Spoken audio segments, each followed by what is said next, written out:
សួស្តីប្រិយមិត្តទាំងអស់គ្នាជាទីមេត្រីព័ត៌មានបាងកុកប៉ុស្តិ៍របស់ថៃដែលរដ្ឋមន្ត្រីការពារជាតិថៃឧត្តមសេនីយ៍ណាត់ផនណាផនិតបានមានប្រសាសន៍កាលពីថ្ងៃសុក្រថាប្រទេសថៃនឹងមិនដោះលែងទាហានកម្ពុជាចំនួន18នាក់ដែលត្រូវបានចាប់ខ្លួននោះទេរហូតដល់ប្រទេសកម្ពុជាបំពេញលក្ខខណ្ឌជាមុនឧត្តមសេនីយ៍ណាត់ផននិយាយថាមិនមានការបរិច្ឆេទជាក់លាក់ណាមួយ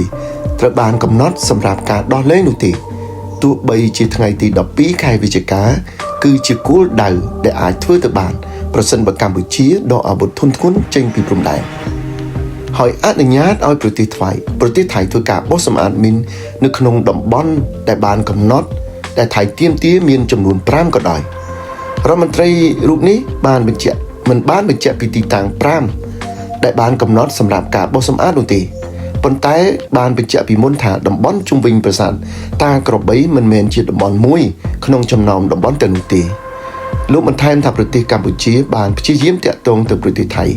ដើម្បីបំពេញលក្ខខណ្ឌនេះនៅ2សប្តាហ៍ក្រោយទៀតគឺមុនផុតថ្ងៃកំណត់ទី21ខែវិច្ឆិកាឧត្តមសេនីយ៍ណាត់ផុនមានប្រសាសន៍នៅវិមានរដ្ឋាភិបាលថាកាលណាកម្ពុជាបំពេញលក្ខខណ្ឌតាមថៃបានលឿនទាហានរបស់ពួកគេក៏នឹងត្រូវបានដោះលែងបានលឿនចំណែកសារព័ត៌មាន BBC បានរាយការណ៍ថាជើងហោះហើរជាង 5,000 នៅសហរដ្ឋអាមេរិកត្រូវបានលុបចោលឬត្រូវពន្យាលពេលនៅថ្ងៃសុក្រនេះបន្ទាប់ពីក្រុមហ៊ុនអាកាសចរត្រូវបានប្រាប់ឲ្យកាត់បន្ថយចរាចរណ៍ក្នុងអំឡុងពេលបិទទ្វាររដ្ឋាភិបាលសហរដ្ឋអាមេរិកជើងហោះហើរក្នុងស្រុកនៅអាកាសយានដ្ឋានចំនួន40ដែលមមាញឹកបំផុតរបស់ប្រទេសអាមេរិកនឹងរងផលប៉ះពាល់ខណៈដែលពួកគេធ្វើការដោយគ្មានប្រាក់ឈ្នួលក្នុងអំឡុងពេលបិទទ្វាររដ្ឋាភិបាលសហព័ន្ធរដ្ឋាភិបាលអាកាសចរសហព័ន្ធ FAA និយាយថាការកាត់បន្ថយនឹងចាប់ផ្ដើមពី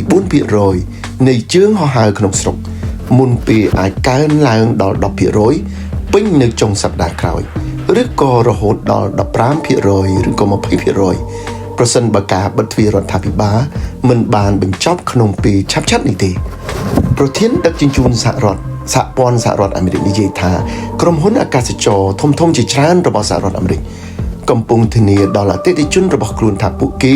នឹងអាចទទួលបានប្រាក់សងវិញពេញលេញសម្រាប់ជើងហោះហើរដែលត្រូវបានលុបចោលនេះជាអ្វីដែលក្រុមហ៊ុនអាកាសចរមួយចំនួនរួមមានដូចជា United និង Delta ក៏បាននិយាយ